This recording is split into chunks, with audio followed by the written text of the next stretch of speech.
ಅವರಲ್ಲಿ ಬೇರೆ ಥರದ ಯೋಚನೆಗಳು ಬಂದವಾಗ ಒಬ್ರಿಗೊಬ್ರಿಗೆ ಇಷ್ಟ ಆಗದೆ ಈ ಥರ ಡಿವರ್ಸಿಗೆ ಮುಂದಾಗ್ತಾರೆ. ಎಸ್ ನಿನ್ನ ಜೊತೆ ನಿಲ್ತೀನಿ ಅಂತ ಯಾರು ಮೆಚುರಿಟಿಯಾಗಿ ಥಿಂಕ್ ಮಾಡಿ ಒಳಗಡೆ ಬರ್ತಾರೆ, ಆ ಸಂಬಂಧ ಉಳಿಯುತ್ತೆ ಗಟ್ಟಿಯಾಗಿ. ಅವರಲ್ಲೂ ಸಣ್ಣ ಪುಟ್ಟ ತಪ್ಪುಗಳು ಬರುತ್ತೆ.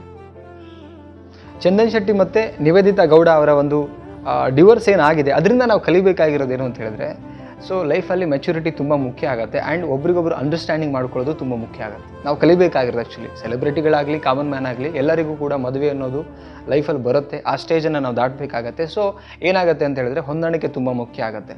ಸಪೋಸ್ ಗೊತ್ತಿಲ್ಲದೇ ನಾವು ಮದುವೆ ಆದರೆ, ಈಗ ಎಕ್ಸಾಂಪಲ್ ಏನಾಗುತ್ತೆ, ಕೆಲವೊಂದು ಸಲ ಟ್ರಾನ್ಸ್ಪರೆಂಟ್ ಆಗಬೇಕಾಗತ್ತೆ. ಏನು ಅಂತ ಹೇಳಿದ್ರೆ, ನನ್ನ ಬದುಕು, ನನ್ನ ಗುರಿ, ನನ್ನ ಗೋಲ್ ಹೀಗಿದೆ, ನಾನು ಈ ಥರದ ಟ್ರಾವೆಲಿಂಗ್ ಮಾಡ್ತಿದ್ದೀನಿ, ಪ್ರೆಸೆಂಟ್ ಪರಿಸ್ಥಿತಿಗಳು ಹೀಗಿದೆ ಅಂಥೇಳಿ ಹುಡುಗಿ ಆ ವಿಚಾರಗಳನ್ನ ಎಕ್ಸ್ಚೇಂಜ್ ಮಾಡಿಕೊಂಡೇ ಮದುವೆ ಆಗಬೇಕಾಗತ್ತೆ. ಸಪೋಸ್ ಆಗದೇ ಮದುವೆ ಆದರೂ ಕೂಡ ನೆಕ್ಸ್ಟ್ ಅದು ತಿಳ್ಕೊಬೇಕಾಗತ್ತೆ.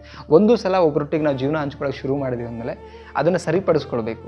ಯಾಕೆ ಸರಿಪಡಿಸ್ಕೊಳ್ಬೇಕು ಅಂತ ಹೇಳಿದ್ರೆ, ಸಪೋಸ್ ಇವ್ರು ಸರಿ ಇಲ್ಲ ಅಂತ ಬಿಟ್ಬಿಟ್ಟು ಹೋದರೆ ನಾಳೆ ದಿನ ನಾವು ಇನ್ಯಾರ್ದು ಸಿಂಗಲ್ ಆಗಿ ಬದುಕೋಕ್ಕಾಗಲ್ಲ. ಆಗಬಹುದು, ಆದರೆ ಹೆಣ್ಣಾಗಲಿ ಗಂಡಾಗಲಿ ಸಿಂಗಲ್ ಆಗಿದ್ದರೆ ಪರಿಪೂರ್ಣತೆ ಅಂತ ಅನ್ಸಲ್ಲ. ಬದುಕು ಆಯಾ ವಯಸ್ಸಿನ ತಕ್ಕ ಹಾಗೆ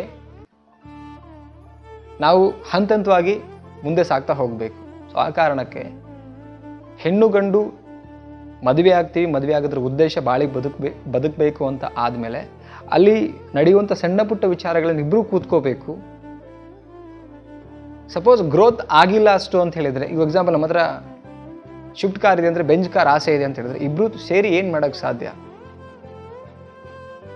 ಆ್ಯಂಡ್ ಒಬ್ಬರ ಇಷ್ಟ ಕಷ್ಟಗಳನ್ನು ಕೂಡ ಆಲೋಚನೆ ಮಾಡಬೇಕಾಗತ್ತೆ. ಕರೆಕ್ಟ್. ಈಗ ಅವರಿಬ್ಬರೂ ಕೂಡ ಸೆಲೆಬ್ರಿಟಿಗಳು, ಇಬ್ಬರಿಗೂ ಕೂಡ ಹೆಸರುಗಳಿತ್ತು. ಬಟ್ ನಾವು ಸಮಾಜದಲ್ಲಿ ಬದುಕ್ತಾ ಇರೋದ್ರಿಂದ ಅವ್ರನ್ನ ಎಷ್ಟೋ ಜನ ಆದರ್ಶವಾಗಿ ಇಟ್ಕೊಂಡಿರ್ತಾರೆ. ಎಲ್ಲದಕ್ಕಿಂತ ಹೆಚ್ಚಾಗಿ ಮದುವೆ ಅಂತ ಹೇಳಿದರೆ ಅವರ ವೈಯಕ್ತಿಕ ಜೀವನ ಅದು. ಬಟ್ ಏನು ಅಂತ ಹೇಳಿದರೆ ಎಲ್ಲರ ಲೈಫಲ್ಲೂ ಮದುವೆಗಳಾಗುತ್ತೆ. ಬಟ್ ಡಿವೋರ್ಸ್ಗಳು ಆಗೋಕ್ಕಿಂತ ಮುಂಚೆ ನಾವು ಸುಧಾರಿಸ್ಕೊಬೇಕು, ಸರಿ ಮಾಡ್ಕೋಬೇಕು. ಯಾಕಂತ ಹೇಳಿದ್ರೆ ನೆಕ್ಸ್ಟ್ ಡಿವೋರ್ಸ್ ಮಾಡ್ಕೊಂಡು ಇನ್ಯಾರ್ದೊಟ್ಟಿಗೆ ನಾವು ಜೀವನ ಹಂಚ್ಕೊಳ್ಬೇಕಂತ ಹೋದರೆ ಆ ವ್ಯಕ್ತಿಗಳು ಹಾಗೆ ಲೈಫಲ್ಲಿ ಇರಲ್ಲ ಅಂತ ಏನು ಗ್ಯಾರಂಟಿ? ಅವರಲ್ಲೂ ಸಣ್ಣ ಪುಟ್ಟ ತಪ್ಪುಗಳು ಬರುತ್ತೆ. ರೈಟ್. ಸೊ ಆ ಕಾರಣಕ್ಕೆ 100 ಕನಸುಗಳನ್ನು ಕಟ್ಕೊಂಡು ಒಂದು ಮದುವೆ ಅನ್ನೋ ಒಂದು ಮಹತ್ತರವಾಗಿರ್ತಕ್ಕಂಥ ರಿಲೇಷನ್ಶಿಪ್ಪಲ್ಲಿ ಮೂವ್ ಆಗ್ತೀವಿ ಅಂದಮೇಲೆ, ಆ್ಯಂಡ್ ಲಾಂಗ್ ಟರ್ಮಲ್ಲಿ ಸಸ್ಟೈನ್ ಆಗಬೇಕಂದ್ರೆ ಒಬ್ಬರು ಪರಿಸ್ಥಿತಿಗಳನ್ನ ಶೇರ್ ಮಾಡ್ಕೊಳ್ಳಿ. ಆ್ಯಂಡ್ ಹೋಗುವಂಥ ದಾರಿ ಏನು, ಆ್ಯಂಡ್ ಪ್ರೆಸೆಂಟ್ ಸಿಚುವೇಷನಲ್ಲಿ ನಮ್ಮ ಫಿನಾನ್ಷಿಯಲ್ ಆಗಿರ್ಬೋದು, ಮನೆಯ ಪರಿಸ್ಥಿತಿಗಳಾಗಿ ಎಲ್ಲನೂ ಕೂಡ ಅರ್ಥ ಮಾಡ್ಕೋಬೇಕು ಒಬ್ರಿಗೊಬ್ರು. ಆವಾಗ ಅರ್ಥ ಮಾಡ್ಕೊಂಡ್ಮೇಲೆ ಎಸ್ ನಿನ್ನ ಜೊತೆ ನಿಲ್ತೀನಿ ಅಂತ ಯಾರು ಮೆಚುರಿಟಿಯಾಗಿ ಥಿಂಕ್ ಮಾಡಿ ಒಳಗಡೆ ಬರ್ತಾರೆ, ಆ ಸಂಬಂಧ ಉಳಿಯುತ್ತೆ ಗಟ್ಟಿಯಾಗಿ. ಎಲ್ಲೋ ಒಂದು ಕಡೆಗೆ ನೇಮು ಫೇಮ್ಗೋಸ್ಕರ ಕೆಲವ್ರು ಮಾಡ್ತಾರೆ. ನೇಮ್ ಫೇಮ್ ಯಾವುದೂ ಶಾಶ್ವತ ಇರಲ್ಲ ಸ್ನೇಹಿತರೆ, ಅದು ಇಂಪಾರ್ಟೆಂಟ್ ಆಗೋದಿಲ್ಲ. ಎಲ್ಲೋ ಒಂದು ಕಡೆ ಬದುಕಲಿಗೆ ಒಳ್ಳೆ ಗುಣ, ಒಳ್ಳೆ ವ್ಯಕ್ತಿತ್ವ ಆ್ಯಂಡ್ ಒಳ್ಳೆ ಎಮೋಷನ್ಸ್, ಒಬ್ರಿಗೊಬ್ರು ಸಮಯ ಕೊಡುವಂಥದ್ದು, ಯಾವುದೇ ನಾವೇನೇ ಆದರೂ ಕೂಡ ಹೆಂಡತಿಗೆ ಒಳ್ಳೆ ಗಂಡ, ಗಂಡನಿಗೆ ಒಳ್ಳೆ ಹೆಂಡತಿ ಆಗಬೇಕು ಆ್ಯಕ್ಚುಲಿ. ಬಟ್ ಇಲ್ಲಿ ಈ ಥರ ಡಿವೋರ್ಸ್ ಆಗಿದೆ ಅಂದರೆ ಅವರಿಗೆಲ್ಲೋ ಒಂದು ಕಡೆಗೆ ಕಿರಿಕಿರಿ ಶುರು ಆಗಿದೆ.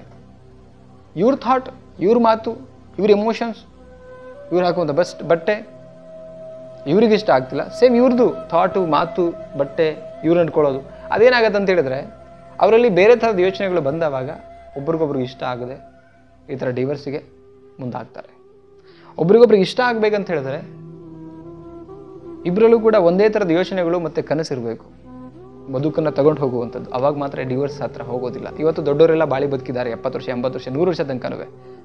ಅವ್ರ ಮಧ್ಯನೂ ಕೂಡ 100% ಸಣ್ಣ ಪುಟ್ಟ ಸಮಸ್ಯೆಗಳು ಬಂದಿತ್ತು, ಬಟ್ ಸರಿ ಮಾಡ್ಕೊಂಡಿದ್ದಾರೆ. ಆ್ಯಂಡ್ ಗೊತ್ತಿತ್ತು ಮದುವೆ ಆಗಿದ್ದೀವಿ, ಸಣ್ಣ ಪುಟ್ಟ ಸಮಸ್ಯೆಗಳನ್ನು ಪರಿಹಾರ ಮಾಡಿಕೊಂಡು ನಮ್ಮ ಜರ್ನಿನ ನಾವು ರೀಚ್ ಮಾಡೋಣ, ಏನೋ ಅಂದ್ಕೊಂಡಿದ್ದೀವಿ ಲೈಫಲ್ಲಿ ಸಾಧನೆ ಮಾಡಬೇಕಂತೇಳಿ. ರೈಟ್. ಆ ಕಾರಣಕ್ಕೆ ಸಮಸ್ಯೆ ಬಂತು ಅಂಥೇಳಿ ಕೆಲವರು ಮದುವೆಗಿನ್ನ ಮುಂಚೆನೇ ಎಲ್ಲ ಕ್ಲಾರಿಟಿ ಕೊಟ್ಟಿರ್ತಾರೆ. ನನ್ನ ಲೈಫು, ನನ್ನ ಜರ್ನಿ, ಸೊ ನನ್ನ ಗುರಿ, ಫ್ಯಾಮಿಲಿ ಎಲ್ಲ ಹೇಳ್ಕೊಂಡಿರ್ತಾರೆ. ಕೆಲವರು ಹೇಳ್ಕೊಂಡ ಮೇಲೂ ಕೂಡ ಅದಾದಮೇಲೆ ಯಾವುದೋ ಒಂದು ಆಸೆಗೆ, ನೇಮು ಫೇಮು, ಸಣ್ಣ ಒಂದು ಆಸೆಗೋಸ್ಕರ, ಅಥವಾ ನನಗೆ ಇನ್ನೂ ಲಕ್ಸುರಿ ಲೈಫ್ ಬೇಕು ಅಂತಾನೆ ಕೆಲವರು ಹೋಗಿಬಿಡ್ತಾರೆ. ಆ್ಯಕ್ಚುಲಿ ಏನು ಅಂತ ಹೇಳಿದ್ರೆ ಒಬ್ಬೆಲ್ಲ ಬಂದು ಹೋಗುವಂಥದ್ದು ಲಕ್ಸುರಿ ಲೈಫು, ಕಾರು, ಮನೆ, ಮತ್ತೊಂದು ಇನ್ನೊಂದು. ಆದರೆ ವ್ಯಕ್ತಿಗಳು ಶಾಶ್ವತ. ಆ ವ್ಯಕ್ತಿ ಇದ್ದರೆ ಏನು ಬೇಕಾದ್ರೂ ಒಂದು ಶಕ್ತಿ ಅನ್ಬೋದು. ವ್ಯಕ್ತಿ ಇದ್ದರೆ ಶಕ್ತಿ ಏನು ಬೇಕಾದರೂ ಸಾಧನೆ ಮಾಡ್ಬೋದು, ಇಬ್ಬರು ಜೊತೆಯಲ್ಲಿ ನಿಂತರೆ. ಬಟ್ ನಿವೇದಿತಾ ಗೌಡ ಮತ್ತು ಚಂದನ್ ಶೆಟ್ಟಿ ಅವರಿಂದ ನಾವು ಕಲಿಬೇಕಾಗಿರೋದು ಅಂತ ಹೇಳಿದ್ರೆ ಒಂದು ಮೆಚುರಿಟಿಯಾಗಿ ಥಿಂಕ್ ಮಾಡಬೇಕು. ಸಮಸ್ಯೆ ಬಂದಿದೆ ಅಂದರೆ ಸರಿ ಮಾಡ್ಕೊಳ್ಬೇಕು, ಯಾವುದೇ ಕಾರಣ ಡಿವೋರ್ಸ್ ಮಾಡ್ಕೊಳ್ಬಾರ್ದು. ಓಕೆ. ಯಾಕಂತ ಹೇಳಿದ್ರೆ ಒಂದಾಗಬೇಕಾದ್ರೆ ಆ ಎಕ್ಸೈಟ್ಮೆಂಟ್ ಏನಿರುತ್ತಲ್ಲ, ಆ ಎಕ್ಸೈಟ್ಮೆಂಟ್ ಕೊನೆ ತನಕ ಇರಲ್ಲ, ಸತ್ಯ ಗೊತ್ತು. ಬಟ್ ಸರಿ ಮಾಡ್ಕೊಂಡ್ರೆ 100, ಬಿಕಾಸ್ ನಾವೆಲ್ಲ ಬುದ್ಧಿವಂತ ಪ್ರಾಣಿ ಅಂದಮೇಲೆ ಸರಿ ಮಾಡ್ಕೊಳ್ಳೋಕೆ ಸಾಧ್ಯ ಇದೆ. ಇಬ್ಬರಲ್ಲೂ ಥಾಟ್ ಪ್ರೊಸೆಸ್ ಒಂದೇ ಇದ್ದರೆ.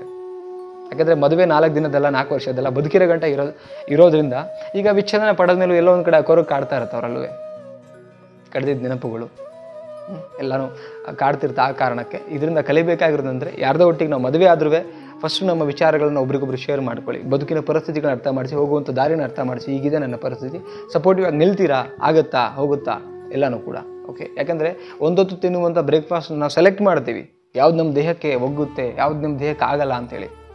ಓಕೆ, ಆ ಲೈಫಿನ ವಿಚಾರಕ್ಕೆ ಬಂದಾಗ 100 ಸಲ ಯೋಚನೆ ಮಾಡಿ ಅದಾದಮೇಲೆ ಮದುವೆ ಅಂತ ಒಂದು ಮಹತ್ತರವಾದ ಒಂದು ಸಾಧನೆಗೆ ಕೈ ಹಾಕಿ ಅಂತ ಹೇಳ್ತಾ, ನಿಮ್ಮ ಅನಿಸಿಕೆನ ಕಾಮೆಂಟ್ ಸೆಕ್ಷನಲ್ಲಿ ಕಮೆಂಟ್ ಮಾಡಿ. ಮತ್ತೊಂದು ಟಾಪಿಕಲ್ಲಿ ಸಿಗ್ತೀನಿ. Thank you so much guys, love you, bye.